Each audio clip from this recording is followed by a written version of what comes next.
One night, quite a while ago, I was invited to dinner at a friend's house, who happened to be the nephew of Craig McCracken, the creator of Powerpuff Girls. The party was pleasant, and I was in for a surprise when Mr. McCracken himself was one of the guests. As a teenage girl, I was absolutely obsessed with the show The Powerpuff Girls. I would hog the TV for the premiere of every episode and yell at my younger siblings if they so much as said a word before the commercial break. Being a somewhat moody, spunky teen, Buttercup was always my favorite of the three girls. I loved her sarcasm and her edginess. Upon meeting Mr. McCracken, I had told him that I was a big fan and that I was ecstatic to meet him, but he seemed very uninterested and was speaking in vague, rushed tones, no matter what we were speaking of. I suppose it was because of all the show's fans could be quite annoying, so I ultimately backed off.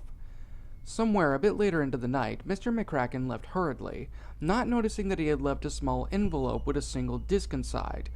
I looked around quickly before taking the disc, thinking of the possibility of this being another cartoon invented by the genius behind the Powerpuff Girls.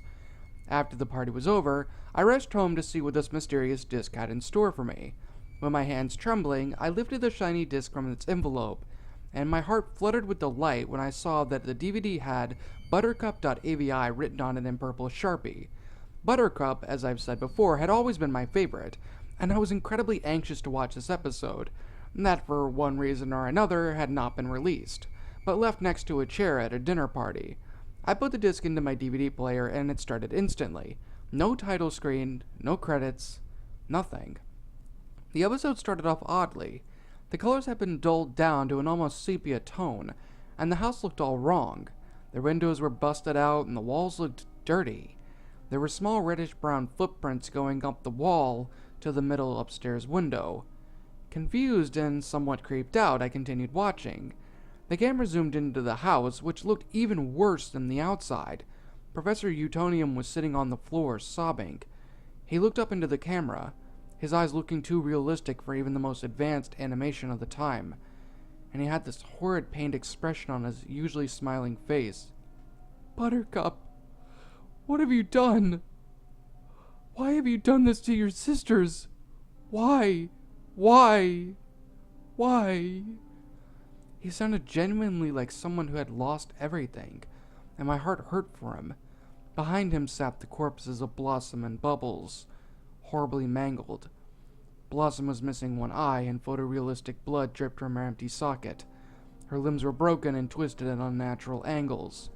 Her heart had been ripped out and laid beside her, and blood stained her pink dress where the heart had been. Bubbles was killed in a similar fashion, except for the fact that both eyes were missing and shoved down her throat, and her legs had been torn off.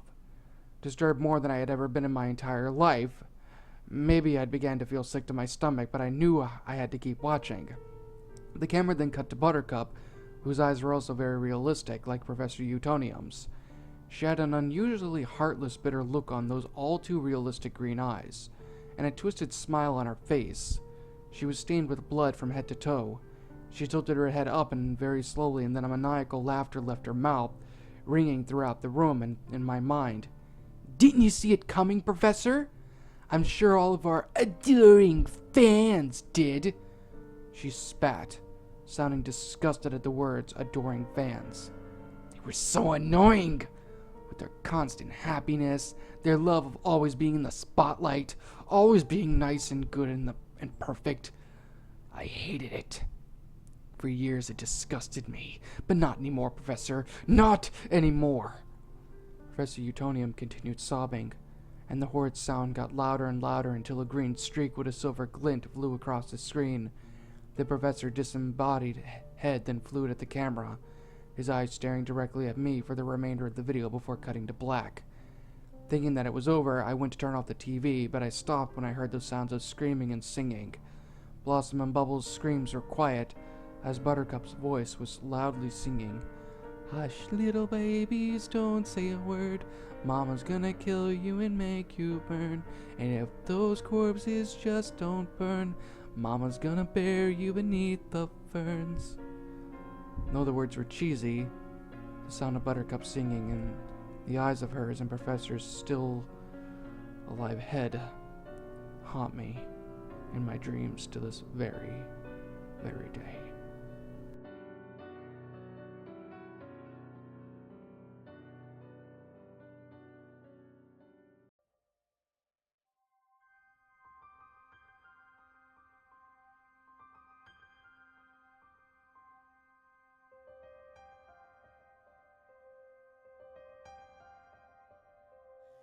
My name isn't important. I'm sure you all clicked this page to find out what I know. And how I know it doesn't matter either. It's just a fun way to kill the childhood cartoons, finding out the truth about them, right? The Powerpuff Girls was a distorted truth, based on a family the creator knew growing up. The Powerpuff Girls were 3 sisters, all created in a lab. Of course, they hadn't really been. What had actually happened is that their poor excuse of a father was left with his 3 daughters, when his wife ran out on him. I don't blame her either. Their father, the professor to be specific, wasn't exactly a scientist, but a pharmacist. The man constantly worked and often did prescription painkillers in the basement, a room the girls weren't often allowed in. Mojo Jojo was actually their older brother, who was not allowed to live with them for reasons. He was obsessed with the girls and often kidnapped them or lured them into his home. And Mommy Fearest, the woman the professor was dating, was indeed the girl's stepmother. She claimed their father was doing her well, but abused the girl severely when he wasn't around. And because they were poor, she thought she sought to stealing to buy herself the jewelry and such as she desired, as she couldn't pay for it. She was kicked out when their father came home and witnessed her beating the girls for catching her stealing. Fuzzy Lumpkin wasn't any more than a creepy neighbor, one that would often terrorize the girls, but didn't do much harm beyond irritating the professor and scaring the girls. Him was their homosexual uncle. Their father convinced the girls that he was evil for being homosexual, though he didn't do any harm. Their father told them stories and lies to make him believe that he was truly evil. The mayor was their grandfather, that played along with their superhero games whenever he had the opportunity, as he loved hanging around with the young girls. The Gangrene Gang was a local group of teens that played along with the girls, and when the girls caught them vandalizing or breaking rules, they would let them beat them and all in fights, and thus let them win. Despite the fact that they did ultimately break a lot of rules, they were good kids. Every character was based on someone that the girls knew, except the Rowdy Rough Boys, who represent the girls' anger at the world, that they had to fight to keep suppressed. And that is the truth about the Powerpuff Girls. I hope it didn't destroy your childhood severely. Hope you have a great day.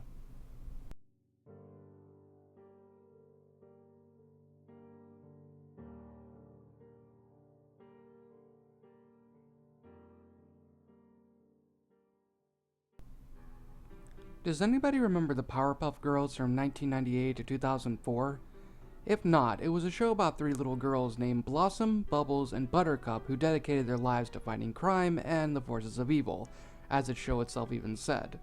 The series was created by Craig McCracken, the same person who created Foster's Home for Imaginary Friends. I was introduced to the series back in elementary school, but at first, I thought it was okay. But thanks to my younger sister Elizabeth, I realized just how good the show really was in its prime. Not counting the later seasons, that is. I watched more episodes of the show, becoming instantly hooked until 2 months ago. One Friday afternoon, when I was walking home from school, I met a mysterious figure that looked like me in some kind of weird costume. I don't know how, I don't know why, it was just there. The mysterious figure said, "Hello, young man, do you like cartoons?" I was extremely unnerved, but at the same time, though, I knew that if I got in any remote danger, I could just run off. "Yeah, I do. Why do you ask?" The mysterious figure smirked at me and then said, "Here you go," and handed me a VHS tape. Before I could respond, the figure quickly ran like Roadrunner to the nearest Pizza Hut. Anyway, I dismissed the whole thing as just being some kind of weird freak trying to get me something. I don't know what it was, maybe it was porn perhaps. I went home and put my stuff down near the coat hanger. I examined the tape to make sure that there was no abnormalities, but the side of the tape had a tape on it with the initials PPGBB. I was so excited to see this new episode. I set up my VHS player, turned it on, and put the tape in. Boy, was that the stupidest mistake I had ever made in my life. As soon as I put the tape in, the regular intro played, but there was no narrator. I thought this might be a special episode like the series finale, The Powerpuff Girls Rule. When the intro was over, the title card for the episode appeared with an evil, deep voice saying, Buttercup's Betrayal. The opening credits said, written and directed by Lord Josh. I thought to myself, who the hell is Lord Josh? Then my thoughts were interrupted when the episode started with the narrator saying, the city of Townsville is under attack by Mojo Jojo, Buttercup, and an unknown figure. The unknown figure came up to the screen and started using rocket boots and said, fuck you, Mr. Narrator. And he threw the narrator to his death, but Blossom saved him and put him back to his recording studio, which was in a skyscraper. Buttercup punched Blossom in the chest and said, how does it feel to be a hero? Blossom said, Buttercup, why would you do this? Then the episode went to a flashback before the attack, and the title card said, 2 days earlier. What the hell? I said. This wasn't the Powerpuff Girl I knew and loved. Next I saw Professor Utonium working on the same rocket boots, and when he completed them, the Powerpuff Girls came downstairs saying, Professor, what are you working on? Professor Utonium said, hi girls, they're just the new Utonium rocket boots. The Powerpuff Girls wound up looking at them and said, can we try them? Professor Utonium said, no, they're rather dangerous unless the person knows how to operate them with the manual. Then a portal that looks like it came out of Kingdom Hearts appeared. I don't know why, it just looked like that. Professor Utonium said, no, he found us. And the Powerpuff Girls said, who are you talking about? Professor Utonium said, the creator of Chemical X and your grandfather. Bubbles said, why didn't you tell us about him? He's a master of all villains, Professor Utonium said. What's his name? Blossom said. Professor Utonium hesitated and said, Lord Josh. Blossom and Bubbles gasped, and then it went to commercial break. All the commercials were for the Powerpuff Girls movie, which gave me time to realize who the writer was. He was a leader of the Special Needs World Republic, when I made up my mind, which I made up my own mind of creativity. Then I was interrupted because the show resumed from where it left off. Bubbles and Blossom gasped again, and then Buttercup had a maniac smile and laughed like crazy. She said, my master is finally here! Then Lord Josh walked out of the portal and spoke in a deep, speech-impaired voice saying, Buttercup, do you remember our plan? Buttercup responded with, yes, I certainly do. Buttercup grabbed the rocket boots, turned them on, and then burnt Utonium's arms so much that it had first-degree burns on it. Honestly, I felt sorry for him being betrayed by his own tomboyish daughter. I tried to stop the VHS player, but the damn thing was stuck inside there, so I tried destroying the VHS player. But honestly, that thing was hard as a rock, and no matter how much I punched at it, it wouldn't break. So I just resumed the tape to the point Utonium's right arm was burnt by the rocket boots. Professor Utonium said, Buttercup, stop this right now, or you're fucking grounded forever. Bubbles then said, Professor, what's that word? Professor Utonium said, sorry, that was a bad word, Bubbles. Buttercup and Lord Josh flew off to Mojo Jojo's lair as quickly as possible. Lord Josh and Buttercup knocked on the door quickly, and Mojo Jojo said, oh, you're back. Let them in quickly. Then the flashback ended with Blossom saying the same thing in the beginning of the episode, which was, Buttercup, why are you doing this? Buttercup responded by saying, you always were bossy. Told me to save civilians, so I decided to team up with our grandfather to finally put you out of commission for good. Buttercup then violently stabbed Blossom 9 times with a spear she had stole from his fishing pole. Lord Josh then said, good job, Buttercup. Now do the same thing to Bubbles. Bubbles screamed and punched Lord Josh until he said, you have done nothing to harm me except punch. Is that really what you can do to the master of all villains? Buttercup, let's leave. The people had someone to mourn over. Buttercup then replied with alright, and then Utonium in his Powerpuff suit said, come back here! Lord Josh said, I think you should attend to your flying daughter first.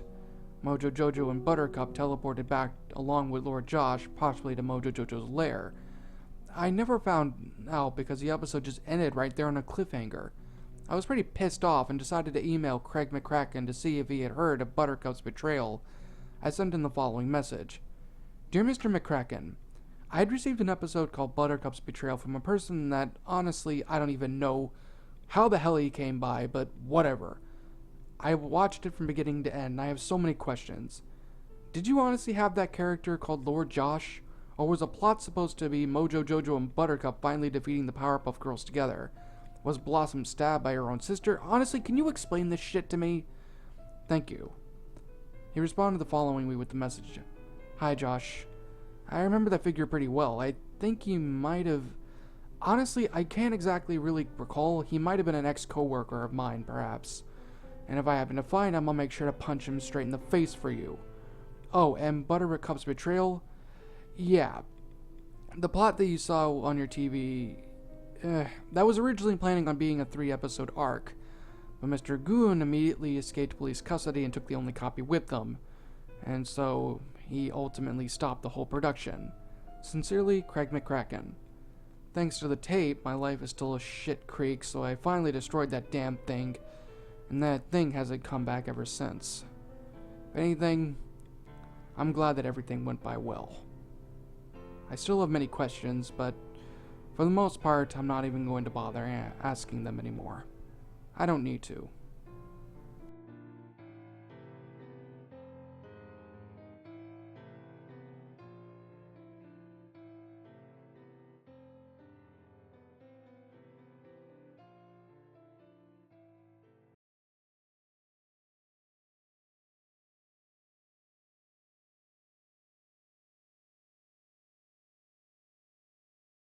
After a day of cleaning, I crawled into my bed and closed my eyes and dreamed.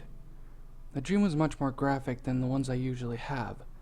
I was sitting in a hallway with a small hall light flickering and making a small buzzing noise. As I looked around, everything seemed to be like a silent film, not cheery and funny, but dark and kind of gruesome. I got up and saw a door cracked open. I opened the door and turned on the light, also flickering and making a small buzzing noise. I noticed a dark liquid coming out of a gray closet door. Well, everything just seemed just gray and black. I opened the door and I saw a small child figure dead with no eyes and her blonde hair unevenly cut with blood all over her. I let out a scream which couldn't be heard due to the buzzing getting louder and louder.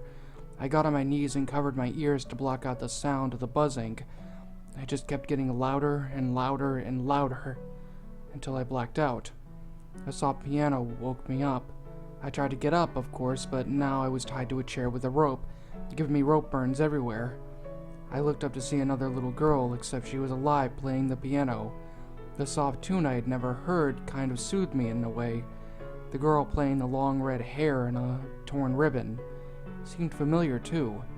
I squinted my eyes to see the girl's eyes had bloody tears. I opened my mouth and was about to ask what was wrong, but as soon as I did, she turned her head directly at me. I saw her smiling with the blood tears flowing down her cheeks. The only color in the room was her pink eyes glowing. Well, she was only in color. A torn pink dress with a black ribbon tied to the middle. She stopped playing and got up and slowly walked towards me. I struggled as she jabbed the knife into my throat. I jolted up in my bed, coughing and holding onto my throat. It hurt pretty bad, but thank God it was all just a dream. I looked around and crawled out of bed. I got ready for another day and walked downstairs. The piano was there, but there was no one to play it. I sat and got ready to play the only song I knew, Twinkle Twinkle Little Star, but I felt the force controlling my fingers to play the song from my dream. I tried to stop playing, but I just couldn't. I heard a small giggle and felt a ribbon on my head. My brown hair turned a red color with blood. I saw a knife in my lap, and I looked around, still playing. I saw myself in the same room in my dream. I was wearing a ripped and blood-stained pink dress like all the girls. I looked up due to the blood dripping on my face and saw another girl with black hair hanging from the ceiling and blood dripping from her neck. I looked down and started crying the blood like her. Smiling, I just kept playing that very lullaby. I felt a cold chill go down my spine as I looked to my left. Still playing, I saw another girl in black and white. Maybe she can suffer too. I got up and slowly walked to her. As she was whimpering, I slowly got my hand around her neck, squeezing. My smile faded to a frown as she disappeared. Maybe she'll come back like the girl like me. Why are you sad? A little voice called out to me. I jumped a bit and turned around to see the original girl. You're like me, a strong leader. Why did you kill them? Finally, it was like I felt forever since I spoke. Who? My sisters? They wouldn't listen. She held up her knife and ran her fingers down the side.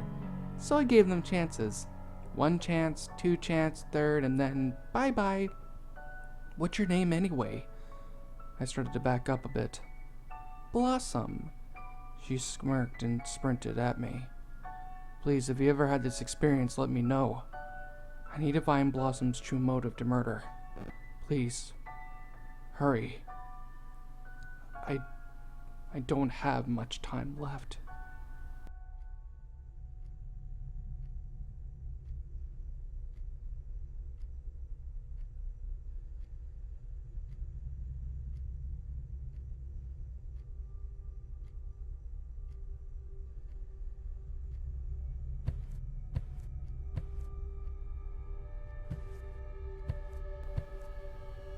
Every parent wants the best for their child. My daughter Lily was a fan of a cartoon show called The Powerpuff Girls on Cartoon Network. I remembered a smile used to curl on my face as I watched her play, how she used to dart around the kitchen, arms stretched out, mimicking the sounds of rushing wind. I was aware of how violent the show was, but I knew my darling was smart, and knew not to take such a show so seriously into the course of her own actions. Again, I was a parent, and I had to make sure that she was looking up to the right people, or things for that matter. Her birthday wasn't too far off, and I really wanted to give her something else she could never forget. A real treasure if I could find one. Something that, well, she wouldn't expect. So I took my curiosity to the show off on Amazon.com and eBay. The search result appeared promising. There was a trove of children's treasures, but most of the products looked like they were valuable collectibles or plushies, and honestly, she has enough of those things. Then I happened across the image of a DVD case. The casing had a groovy lava lamp effect in black and blue, with half of Bubbles' head peeking up from the bottom of the case with its eyes staring out. On the top, there was this Japanese text that I just couldn't understand, and alongside that, the traditional Powerpuff Girl logo in pink and black swerving bold lettering. Oddly enough, there were no details about the product. It was to be shipped from Japan, though, meaning it would take a while for postage. So I emailed the person selling it, who replied, "There's just nothing like it," with no signature. Only selling it for a tenner overall, including the shipping, I took the chance to buy it. But I was wise to check the thing before giving it to my Lily. After all, I only want the best for her. When it arrived, I hid the package in my room until late at night, when my little girl had fallen asleep. I took myself down to the living room and made myself some tea, opened my laptop, and removed the packaging. Just as it appeared on the eBay page with no details, just the imagery. Not even a barcode or a hint of credit. The covering was a shiny plastic as I opened it. I saw 2 DVDs with the same imaginary description, of Bubbles' half head peeking out from the bottom. What threw me off guard more than anything was the certification. For some strange reason, although I had received it from Japan, it had a BBFC certification of 18. An 18? Well, there was no way I was going to show this thing to my Lily. I checked back on the account on eBay, but the seller's account had been removed. Gone. I've been stuck with this thing. Damn it.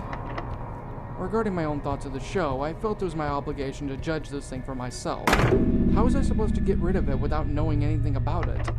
Well, the seller did, and it was because of my raging curiosity. Honestly, I should have just bought her a plushie. I was still puzzled for how I managed to be given what appeared to be a Japanese title from Japan, but was manufactured in Britain. If Britain certified it, surely there would be more copies available around, wouldn't there?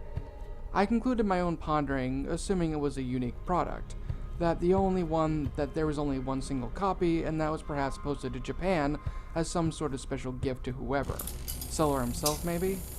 I put the first disc, simply entitled Episode, in my laptop. I plugged in my headphones and watched it all set itself up.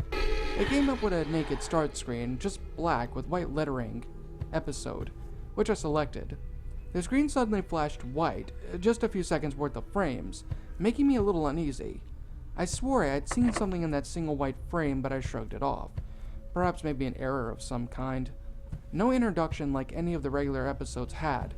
It started with the professor, can't really remember his name, Utonium or something, staring out of the night sky in his front yard. I noticed how it was just dead silent. I checked my volume, but it was a considerable level. I wasn't having any desire to have it any higher. He looked utterly withdrawn from its surroundings, as he stared up at the moon just hanging there. He then proceeded to walk into his house and sat himself down in a chair in front of a fire. Everything about him was pitch black, focusing in on him. Something subliminal like a glitch of a frame flickered for the image of Bubbles. She looked enraged, a dark red surrounding her pupils. Lily had seen that image the other day in an episode where they had been summoning her surrounding her sister Blossom in a corner. I had no idea what the episode was about, but it kind of gave me chills. How the gray figure slowly approached the camera with those sickly red eyes. It was just like that. Back at the screen, the professor appeared out distraught, as the camera lifted from behind the flicker of the fire to see him alone in his chair in the dark. The animation looked somewhat spectacular. How it focused in on his heavy breathing, the color tone on his face was almost real. You could see the flickering of the lights and the wave of the shadow reach around and around his face. He was leaning forward, hugging himself, looking scared out of his mind. His breathing was all I could hear in the headphones. What was going on? I felt startled at the loud creak in the living room, of the door slowly opening by its side. I hoped it not to be Lily for fear of spoiling this for her, but that was why I was watching it to begin with, if it was suitable. With the way the atmosphere was now, I had no wish to hand this over to her at all. I felt the draft and relaxed a little bit, cursing under my breath. Why I had gone and shut off the lights. I was kind of afraid to move. I resumed watching, and Utonium turned to look up the stairs, gasping, hearing the creak of the door in the girl's bedroom. Seeing the similarity of what had just happened, I attempted to laugh a little. To calm myself, I realized I reached out and pushed the door shut and picked up my tea to drink, when I noticed it had gone stone cold and so quickly. Looking back at the screen, Utonium's eyes were bulging, reddening at its sides, his pupils large, swallowing the whites. I had started to understand why the DVD wasn't so popular. It may have been an experiment for the episode, if not aired. Maybe it was a side project or was marketed to older fans.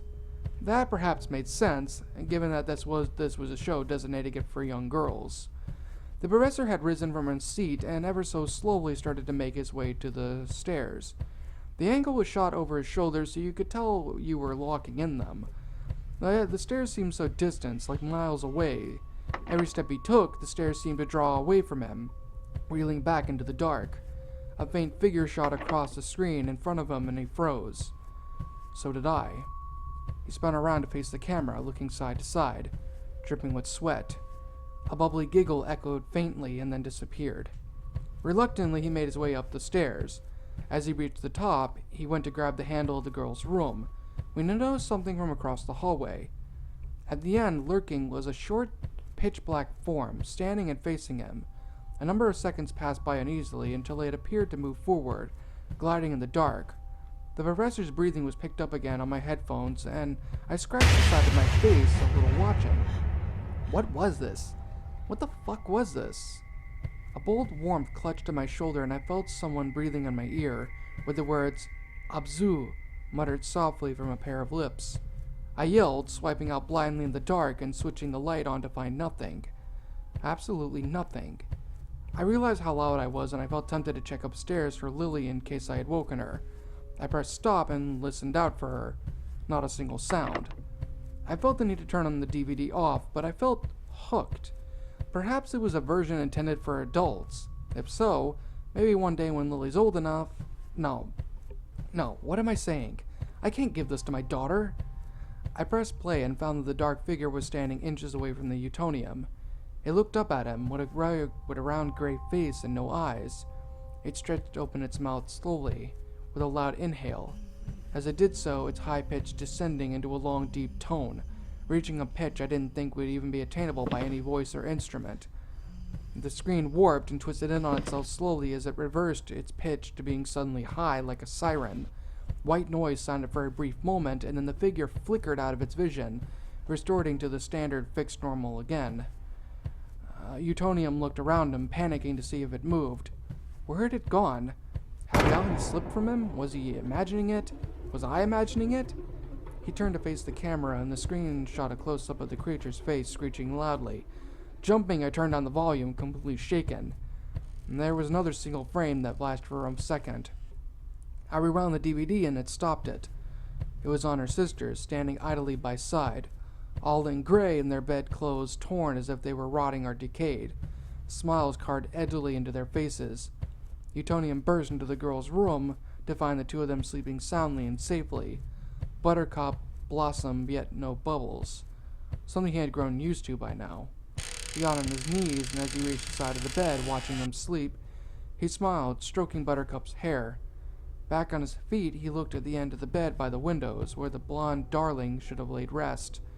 A stark white form rose suddenly from the end, darkened eyes and from torn mouth, screaming.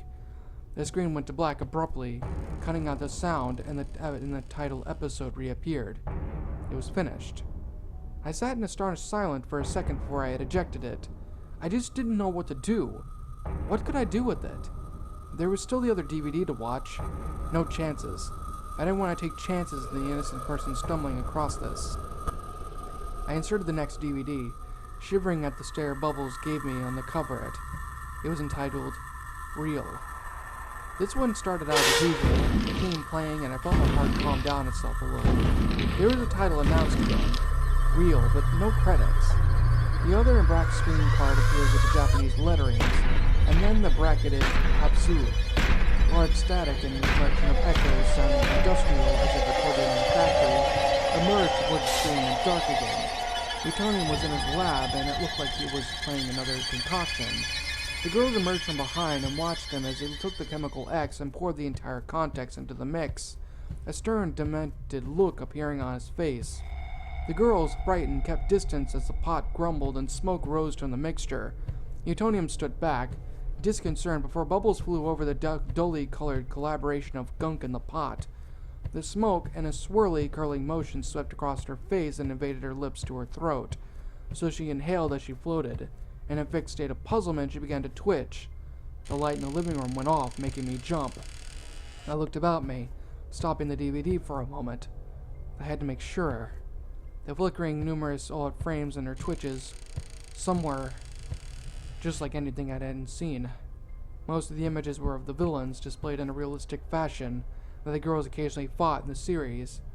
For all I knew, some apparent mangled, deranged, or dead. There's just nothing like it. It went silent again, and there was static on the screen until it flickered back to Bubbles, staring on at the screen with red eyes. Her color switched to gray. The soundtrack began in reverse. She shot out through the ceiling. The girls didn't follow her, but stared out the hole that she had made in the ceiling. I never forget this part. The next shot was of the teacher, their teacher in the classroom at the desk. She headed towards the door Bubbles had entered, her teeth bare. She threw herself at the screen with a high-pitched scream, surprising me again, where static sounded and switched to a real-life scenario. It was hard to make out, several reliving lines in the video if it was played. The recording was choppy and the audio was rather weak. It showed a man in formal dress approaching the person holding the camera. It was handheld and jolted in some places. The entire conversation was in Japanese, and the man held an unnaturally large stretched-out smile throughout. His eyes contained greed and an indication of loathing, directed towards the camera. Judging by the surroundings, it looked like an airport. I frowned a little, puzzled. I restored it to the static to a split second, and then returned with a clear picture. Clear audio of a young girl holding exactly the same DVD I had. The Bubbles picture stared off at me as the girl stood up, smiling proudly at the unique specimen in her hands.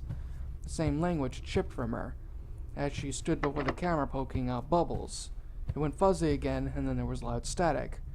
The emotion of all the lore suddenly, and I found myself gripping at the material in my chair. Japanese had been spoken fluently, rushed and in a panicked tone, as if shaking and the movements of the camera stopped and focused on the classroom of children in Japan, wailing and sobbing as they scrambled to the corner of a room, desperation and horror hanging in the sound and sensation of it all. My heart just pounded like a jackhammer, especially when I heard the blubbering of the cameraman. She was trembling.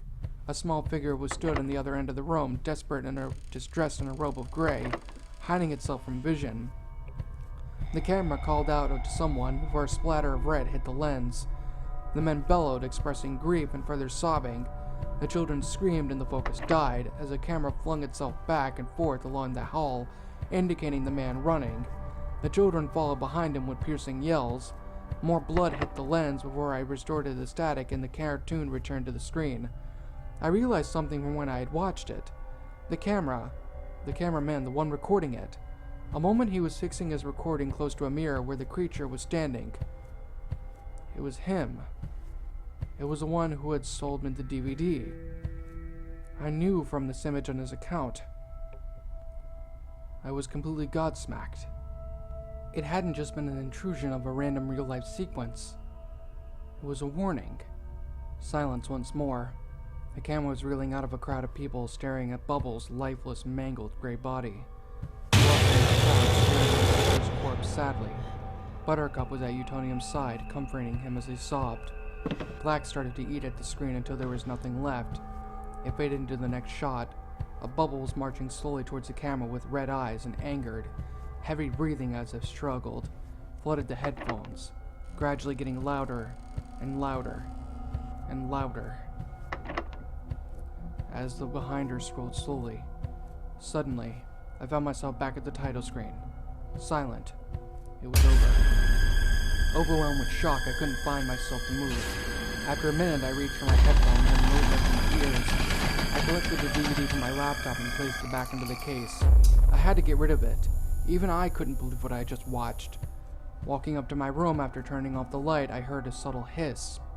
A whisper, directed from across the hall. I got goosebumps. My skin crept and my eyes darted back and forth along the hall.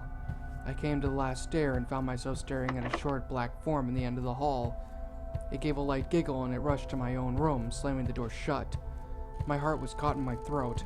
I couldn't breathe. I couldn't think. I knocked on my door and I almost cried out. Biting my lip, groping my own skin, I yanked the door open to find Lily. Large bags under her eyes as she croaked. "I had a bad dream."